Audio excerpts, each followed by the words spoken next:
संजय शिरसाट प्रकरणामध्ये आता अंजली दमानिया यांनी उडी घेतली आहे। पैशांनी भरलेल्या बॅगचा फोटो दमानियांनी एक्सपोस्ट केलाय।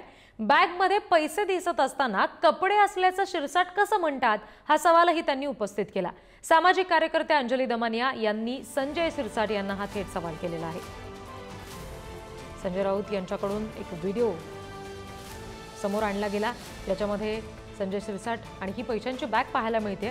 त्यानंतर त्या बॅगमध्ये कपडे असल्याचा दावा शिरसाटांनी केलेला होता। मात्र आता सामाजिक कार्यकर्ते अंजली दमानिया यांनी या संदर्भात थेट शिरसाटांना सवाल केलेला आहे। जर का बॅगमध्ये पैसे दिसतायत तर मग शिरसाट कशा पद्धतीने हा कपडे असल्याचा दावा करतात याबाबतचे प्रश्न त्यांनी उपस्थित केले। बघूयात एक्सपोस्ट मध्ये नेमकं काय म्हटलेलं आहे। अंजली दमानिया यांची ही एक्सपोस्ट।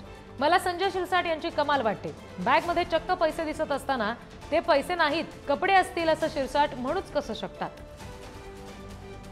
मी त्या व्हिडिओला झूम करून फोटो काढला आहे। हा माझ्या घरचा व्हिडिओ आहे असं ते म्हणतात। त्यांच्यात हिम्मत असेल आणि ते खरं बोलत असतील तर आजच्या आज त्यांनी त्यांच्या घरी माध्यमांना नेऊन दाखवावं की जी रूम व्हिडिओमध्ये दिसत आहे ती खरंच त्यांच्या घरची आहे। मला यात फक्त एक गोष्ट चुकीची वाटते की कोणाच्याही बेडरूम मध्ये सीसीटीव्ही लावणं अतिशय चुकीचं आहे। तर ही एक्सपोस्ट आपण बघितली अंजली दमानिया यांची। शिरसाट यांनी या बॅगमध्ये कपडे असल्यासंदर्भात दावा केला होता, मात्र अंजली दमानिया यांनी आता याबाबत काही प्रश्न उपस्थित केले।